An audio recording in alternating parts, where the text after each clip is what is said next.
많은 재물보다 명예를 택할 것이요 은이나 금보다 은총을 더욱 택할 것이니라.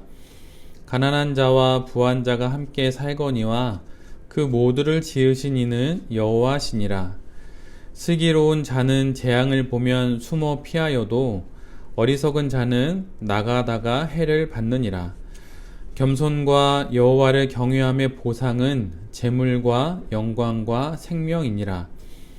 패역한 자의 길에는 가시와 올무가 있거니와 영혼을 지키는 자는 이를 멀리 하느니라. 아멘. 오늘은 잠언 22장의 말씀을 가지고 쉽지 않은 그러나 쉬운 사업, 쉽지 않은 그러나 쉬운 사업이라고 하는 제목으로 함께 하나님 말씀을 나누도록 하겠습니다. 잠언은 전체적으로 읽다 보면 늘 대부분의 경우 A와 B를 비교하여서 더 나은 삶을 선택할 것을 우리에게 이야기를 합니다. 오늘 본문도 그렇게 등장하지요. 오늘 본문을 제가 메시지로 잠깐 읽어드리면 다음과 같이 기록되어 있습니다. 좋은 평판이 벼락부자가 되는 것보다 낫고 넓은 도량이 은행에 쌓인 돈보다 낫다. 부유한 사람과 가난한 사람은 동등한 존재다. 하나님께서 그들 모두를 지으셨다. 신중한 자는 문제를 미리 알고 피하지만 어리석은 자는 되는 대로 살다가 호되게 당한다. 온유하고 하나님을 경외하는 사람은 재산과 영예와 만족스러운 삶을 보상으로 받는다. 마음이 삐뚤어진 자는 곳곳이 파인 진창투성이 위험한 도로를 다닌다. 그 길로는 얼씬도 하지 않는 것이 좋다. 이처럼 A와 B, 그 중에서 더 나은 삶을 우리에게 선택할 것을 이야기를 하고 있죠. 오늘 본문 특별히 처음으로 언급되는 것은 재물과 돈, 그리고 명예와 은총을 우리의 앞에 내어놓습니다. 재물의 길이 있고 또 반면에 명예의 길이 있다고 하는 거예요. 우리가 사는 자본주의 사회에서 명예보다 하나님의 은총보다 더 갖기를 원하는 것이 있다면 그것은 돈일 것입니다. 손가락질을 당하고 또 사람들이 뭐라 하든 돈을 많이 벌면 된다고 생각하는 경향들이 아주 많이 있죠. 그리고 돈이 많으면 그것은 곧 권력이 되고 또한 돈이 많은 것 자체가 명예롭게 여겨지기도 하는 경향들이 있어요. 가진 것이 있는 것, 손에 쥔 것이 있는 존재보다 앞서는 시대를 우리가 살아가고 있습니다. 그러니까 손에 가지고 있는 그 무엇이 나라고 하는 존재보다 더 중요시하게 여기는 시대를 살고 있다는 거예요. 그래서 감옥에 몇 년 갔다 와도 돈을 더 벌 수만 있다면 서슴없이 사기를 치고 또 범죄를 저지르기도 하지요. 1, 2년의 시간으로 돈 걱정 없이 20, 30년을 평안히 살 수 있다면 그런 선택을 꺼리낌 없이 하는 시대가 되어 버렸습니다. 한 방으로 인생을 바꿔보려고 하는 생각들이 만연한 세상이죠. 근데 그러면 그럴수록 반대로 명예와 은총쯤은 쉽게 저버릴 수 있다고 생각을 합니다. 그런데 하나님의 말씀은 우리에게 정확히 못 박아서 말씀하세요. 많은 재물을 얻고 벼락부자가 되는 것보다 명예를 택하라고 말이죠. 그리고 좋은 평판을 택하고 하나님의 은총을 구하는 것이 돈보다 더 낫다고 명백히 말씀을 하십니다. 만약 이 세상에서의 삶만이 끝이고 하나님이 계시지 않다면 편안한 삶을 위해서 사람으로서의 명예와 자존심 그리고 하나님의 은총을 구하지 않아도 될 것이에요. 남에게 패기치지 않고 재물과 돈을 쫓아서 살 수도 있겠지요. 그러나 우리가 반드시 기억해야 하는 것은 하나님이 계시다고 하는 거예요. 그리고 우리의 삶 이후에 우리의 모든 삶을 심판하실 그 하나님을 우리가 만나게 된다고 하는 것이죠. 이 단 하나의 사실을 아는 것, 그리고 이 단 하나의 사실이 우리가 결정하는 모든 것들의 결정의 가장 큰 기준입니다. 그리고 이 단 하나의 사실이 우리의 모든 것들을 정리해 버려요. 소유가 아니라 존재입니다. 그리고 소유는 그 존재와 결을 맞추어서 획득되어져야 하는 것이죠. 너무 과한 부가 나에게 있어도, 또 내가 따라가는 돈이 내가 감당하기보다 너무 크다면 그것은 결국은 우리를 다 무너뜨리고 말 거예요. 그래서 우리 모두가 늘 기억해야 하는 것은 소유가 아니라 존재를 우리가 늘 쫓아야 한다고 하는 겁니다. 그 소유를 쫓는 길에, 그 존재를 쫓는 길에 우리의 존재에 필요한 소유들은 그 존재의 결에 맞춰서 우리가 열심히 노력해서 하나님이 주실 때 획득하면 되는 것이죠. 추구하는 것이 무엇이냐에 따라 사람은 바뀌는 법이에요. 돈을 쫓으면 돈을 닮은 사람이 되지요. 벼락부자가 되기를 꿈꾸면 요행을 찾는 얼굴이 됩니다. 반면에 하나님을 따르는 실제적인 삶이 없으면 마치 낭만을 즐기듯 신앙생활을 하는 모습을 가질 수도 있어요. 참 아이러니하죠. 돈을 쫓지 않겠습니다라고 말하면서 사실은 하나님을 쫓기보다는 자신 안에 있는 낭만을 쫓는 경우가 신앙생활 안에도 많이 있다고 하는 거예요. 성도는 늘 소유가 아닌 존재의 시선을 두고 살아가는 사람들입니다. 사업을 할 때도 마찬가지이죠. 이 사업으로 얻을 이익과 수익이 아니라 이 사업으로 빚어지는 자기 자신과 또 관련된 사람들의 삶을 가장 먼저 확인하고 그 삶의 존재들을 쫓아가야 한다고 하는 거예요. 사업을 하면서 나는 어떻게 빚어지고 있는지, 사업을 하면서 나는 더 거룩하게 되고 있는지 확인해 봐야 한다고 하는 것이죠. 그런데 존재를 쫓아간다고 하는 이 안목은 매우 쉽게 잊어버릴 수가 있습니다. 너무 바쁜 일정과 또 해결해야 할 수많은 문제들 속에서 이런 안목은 너무나도 쉽게 잊혀져 버려요. 그러지 않기 위해서 우리가 매주 월요일 아침에 이렇게 모이는 것이기도 하지요. 우리 모두가 사업하기 전에, 또 사업의 여러 계획을 짜기 전에 가장 먼저 가져야 하는 것은 내가 지금 내 존재가 빚어지고 있는 그 상황들을 바라보는 안목을 잘 가지려고 하고 있는지 늘 뒤돌아봐야 한다고 하는 것입니다. 그래서 오늘 1절은 우리에게 이렇게 말하는 거예요. 돈보다 명예가 중요하다. 좋은 평판이 벼락부자가 되는 것보다 훨씬 더 중요하다. 이렇게 말하고 있는 거죠. 오늘 본문 2절로 보면 2절은 마치 하나님께서 누군가의 운명은 가난한 자로 또 다른 누군가의 운명은 부한 자로 정해놓으셨다는 말처럼 들리기도 합니다.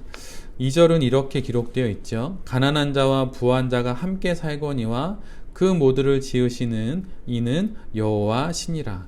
근데 이 말씀은 아까 메시지에서 읽어드린 것처럼 부한 사람이나 가난한 사람이나 모두 다 동등한 존재라고 하는 의미예요. 이 땅에서의 삶의 조건과 환경들은 서로 다 달라서 누구는 부할 수 있고 누구는 가난할 수 있습니다. 그리고 또는 누구는 건강할 수도 있고 누구는 병약할 수도 있어요. 그러나 우리가 어떤 조건과 형편에 있든 또 그가 어떤 상황에 있든 그와 우리 모두는 하나님께서 지으신 동등한 존재라고 하는 것을 늘 잊지 않아야 합니다. 우리 문화 속에 갑질 문화라는 용어가 있지요. 내가 누군가의 갑질을 하거나 아니면 내가 누군가의 갑질을 당하거나 하는 그런 상황들이 있는데 그 모든 것들은 우리 모두가 하나님께서 지으신 동등한 존재라고 하는 것을 잊어버릴 때 생기는 일들이지요. 우리가 가진 어떤 조건으로 인해서 더 높은 존재가 되거나 또는 더 낮은 존재가 되는 것이 결코 아닙니다.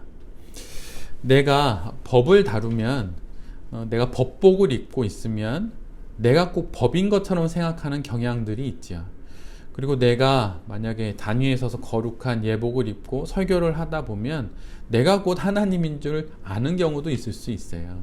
근데 중요한 것은 결코 우리는 하나님 앞에 하나의 수단이고 도구일 뿐이지 결코 내가 손에 쥐고 있는 그것이 나의 존재는 아니라고 하는 거예요. 돈이 많다고 더 나은 사람도 아니고 돈이 없다고 더 하찮은 사람도 아니라는 거예요. 반면에 내게 돈이 있다고 또 돈이 있는 것 때문에 내가 나쁜 사람도 아니고 돈이 없고 가난하다는 것만으로 내가 뭔가 청빈한 사람도 되는 것도 결코 아닙니다. 그 존재 자체가 하나님 보시기에 어떤 존재인가라고 하는 거예요. 그리고 내가 어떤 존재인지를 하나님 앞에서 잘 아는 사람은 사업이 잘 되든 못 되든 또 내가 누구를 만나든 그 앞에서 내가 대하는 그 모든 사람들과 내 자신을 동등한 존재로 여긴다고 하는 것이죠. 역할은 다를 수 있지만 존재 자체가 다르진 않다고 하는 거예요. 이처럼 우리가 하나님께 늘 언제나 가난한 자와 부한 자를 동등하게 대해주시는 하나님의 그 대접을 받고 있기에 우리도 서로를 동등한 존재로 대해야 합니다. 이런 시선을 가질 때 사업의 형편에 따라 사람을 평가하거나 또 자기 자신을 또 비하하거나 또 하는 그런 잘못된 시선은 우리에게 생기지 않을 것입니다. 3절로 넘어가면 3절에서 지혜자는 위기 앞에서의 처신을 우리에게 말하고 있어요. 슬기로운 자는 재앙을 보면 숨어 피하여도 어리석은 자는 나가다가 해를 받느니라. 내가 아무리 돈이 많고 힘이 세고 능력이 출중하다고 하여도 사람이기에 한낱 사람에 지나지 않기에 넘어설 수 없는 문제들을 반드시 맞이하게 됩니다. 그럴 때 물러설 줄 아는 것이 믿음의 사람의 자세예요. 믿습니다, 믿습니다 힘주어 말한다고 되는 일이 결코 아닌 것이죠. 위기 앞에서 자신의 인간됨과 자신의 피조물됨을 인정하고 처신하는 것이 지혜입니다. 그래서 내가 말하는 모든 것이 다 정답일 수 없고 내가 말하는 모든 것이 다 해결책일 수 없어요. 그래서 위기 앞에선 조금은 자신을 뒤돌아보면서 뒤로 물러나는 것이 훨씬 지혜일 수 있다고 하는 것이죠. 자신의 피조물됨을 결코 잊지 않는 것, 이것이 사업의 가장 안전한 펜스입니다.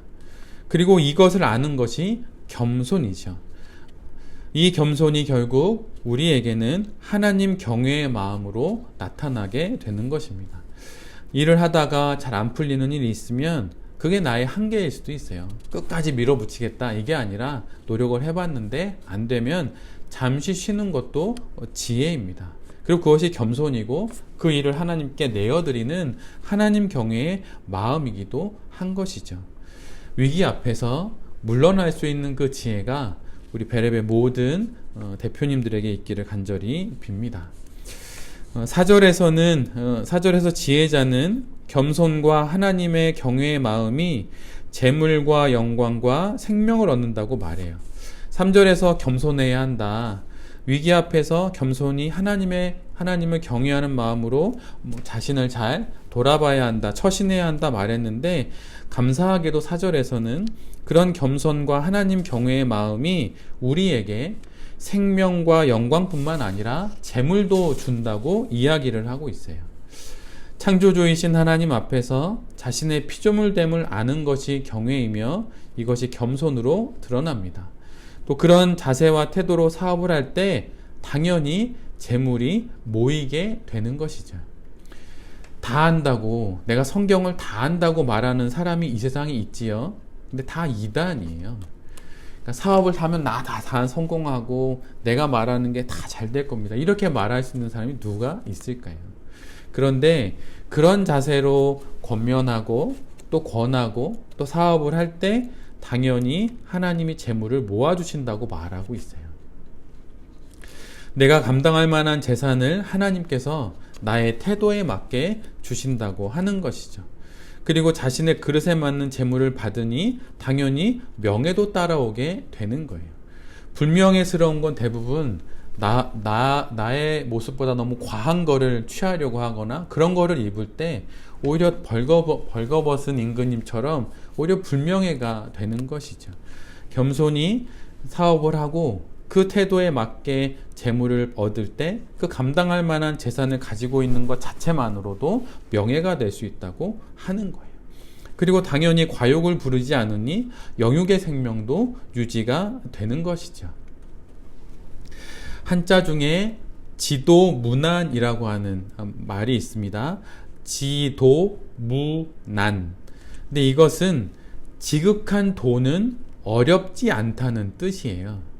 그러니까 지극한 도, 하늘에 이르는 도가 있다면 그 도는 의외로 어렵지 않다라고 하는 겁니다. 하나님의 뜻을 따르며 사업하는 것이 어려워 보이기도 하지만 사실은 그렇게 복잡하지 않을 수도 있어요.